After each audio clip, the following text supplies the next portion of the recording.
Today we're looking at Private Reserve's Black Magic Blue. Hi, I'm Adam, and I'm an ink guy. I get inks, test them, and share the results with you. Now Diamine's Black Magic Blue, as the name states, is a blue ink. Now before we get to the writing samples, let's take a look at the sciencey bits. Up first is the chromatography, and I agree with Vita that I've learned a lot by doing multiple chromatographies over the years. The one on the left is done the way it's supposed to be done. I put a line of ink down and put it in a water for 10 to 15 seconds. What we see is a gray line across the bottom showing some permanence, and then it goes up, and what we start to see is a light blue into that dark blue from the ink. The one on the right I let dry for 10 minutes before I dunk it into water. And based on the first one, I expected a little more permanence to occur, but nothing did. There's no difference between these two inks these two chromatographies looking at that. But it does make me feel like it has a little bit of something that could stay. Resistance tests are done to see how this ink can be expected to hold up on the page and how hard it might be to clean out of the pen. We see that this ink does not hold up real well to being reactivated 3 days later. 3 days that smear sat before I tested it.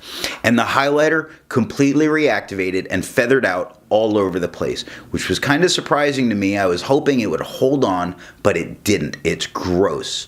We got the same thing when we did the water test. We see that almost all that ink comes up. We're left with that gray that we saw at the bottom of the chromatography, which there may be a little something that gets to be left on paper. Flush did the same thing. It moved all of the ink out of the way, leaving that gray underneath. Now bleach completely removed it from the page. Just a nice white circle. I don't expect it to take more than water to clean this out of your pen. This is a bell curve or a normal distribution. For the 365 inks I've tested, I have found an average viscosity of 2.5, with the realm of normal being 2.1 to 2.9. Private Reserve's Black Magic Blue has a viscosity of 1.85, which makes it a wet ink, which when you think about thicker inks and how you would think about them, wetter makes sense. It lets them move because there's more stuff in it. This bell curve is for average dry time, and for the 365 inks I've tested, I've found an average dry time of 17 seconds, with the realm of normal going from 13 to 21 seconds. Private Reserve Black Magic Blue has an average dry time of 9 seconds, making it quite fast as an ink to dry, and it's not even marketed as a fast dry ink. Now the way I find my dry times, I use my writing samples. I average out my extra fine and medium nibs on the Clairefontaine, Tomoe River, and Rhodia paper. Now let's take a look at the writing sample. I have this ink in sample form, and to keep my writing samples consistent, I use a Jinhao 159 with a Goulet 1.1 stub, a Jinhao X450 with a medium. Did I say Goulet X4? A Jinhao X450 with a Goulet medium, a Jinhao X750 with a Goulet extra fine. Let's look at the Clairefontaine. That I think is me being aggressive. I don't think that's actually bleed. So I don't think we have any bleed. We don't have ghosting.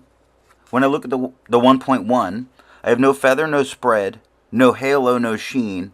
I do get some nice color variation. Now this Black Magic Blue, but it should be a blue-black. I see it listed as a blue. But I see blue blacks that are not this dark and not this much color variation. And I like blue black. I like the color you get with the blue black. I think this is better than most blue blacks, and I would treat it as a blue black. Looking at the extra fine, we have no feather, no spread, no halo, no sheen. Not a lot of shading here. Very consistent color, not a lot of shading. 6 seconds to dry. With the medium, no feather, no spread, no halo, no sheen. Definitely do get some shading. Look at the K of quick, the X of fox, the of jumps. Again in the. So we do get a very consistent amount of color variation shading in this, in its 9 seconds to dry. Now when we look at the Scrubby, the extra fine gives us no color variation, and it is not showing on camera whatsoever But on the medium, we definitely have some color variation. We go from that nice dark blue to an almost midnight blue. I might be able to recover this if I smeared it while I was writing. Looking at the Tomoe River. Again, I don't know if that's me being aggressive. Could have been a, mean day for me. That looks like it's following my pen. That looks like it's me being aggressive. We have no bleeding. We have ghosting. It's Tomoe River. Looking at the 1.1 stub, no feather, no spread, no halo, no sheen, no shade. It went away with this paper. This paper makes the ink sit on top, take forever to dry, and it levels out and you lose all shading. Moving on to the extra fine. We have no feather, no spread, no halo, no sheen, no shade. It's ugly on this paper. That's all. It's ugly. 9 seconds. Medium. No feather, no spread, no halo, no sheen, no shade. 14 seconds to dry. Ugly. Sorry. Looking at the color swab, we get nothing. We get the same color. Flat out through. The smear, you may be able to actually recover this one. That's the thing, the one thing this ink on this paper has. If I smeared it, I might be able to recover it. I don't like how this ink looks on this paper, but I'm not a fan of Tomoe River. I might be the only fountain pen user that actually doesn't like Tomoe River. I'm sorry. I'm an ink guy, and I don't like Tomoe River paper. Rhodia. No bleeding, no ghosting, fantastic. Look at that 1.1 stub. Nice crisp edges. No feather, no spread, no halo, no sheen. Some shading. Some nice shading that goes on very gently into colors, very gently out. Really nice. If you were painting and trying to get that gentle in and out, you would have to work at it. Looking at the extra fine, we have no feather, no spread, no halo, no sheen. We do get some shading. Again, gently in. It's so gentle in, it's really hard to spot. You really have to just kind of track with it. It does just make it stick, though. I'm looking at the Z in lazy. To me, lazy is a great word to show it, where it's dark, and it actually gets a little darker, and then a little lighter back into that Y. It's nice. This is not your boring blue that's blue. This is your blue that should be called a blue black. Although it is black magic blue, it gets listed as a blue. Anyway, 5 seconds to dry. Medium. No feather, no spread, no halo, no sheen. Shading. Definite shading. Quite a bit of shading through this whole writing. Fantastic.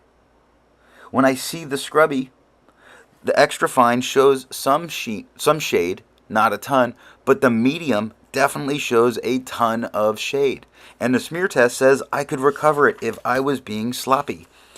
So I went and I tested Northbook's paper because it was performing very well, and let's give it an ugly paper. I get a couple spots where I was putting it on heavy, that it bled, so I wouldn't count it against it, but we do have that little bit. No other real bleed to talk of. No ghosting. With the 1.1,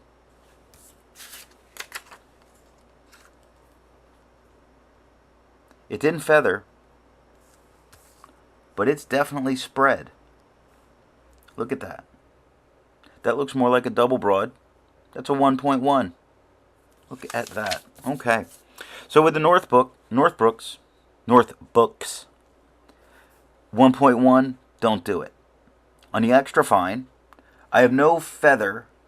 I mean, I've got spots that want to start to feather, but I don't want to nitpick and start throwing this stuff under microscopes. I just want to look at it in the real world and say, is it distracting the hell out of me, or could I live with it? So if I get the tiniest little bit, like if I can get lazy to show up on camera. Lazy doesn't want to show up on camera, it is lazy. On the lazy, I get a little bit of feathering. I can live with it. I wouldn't really call it feathering because that's being nitpicky. I could throw it underneath a microscope and say, oh, look at it. But it's okay. It's pretty good. Northbooks did pretty good here. Only 3 seconds to dry. With the medium, we have no feather, no spread, no halo, no sheen, no shade. All of it's gone. 4 seconds to dry. We look at the Scrubby. We see we're not going to get any shading in this writing.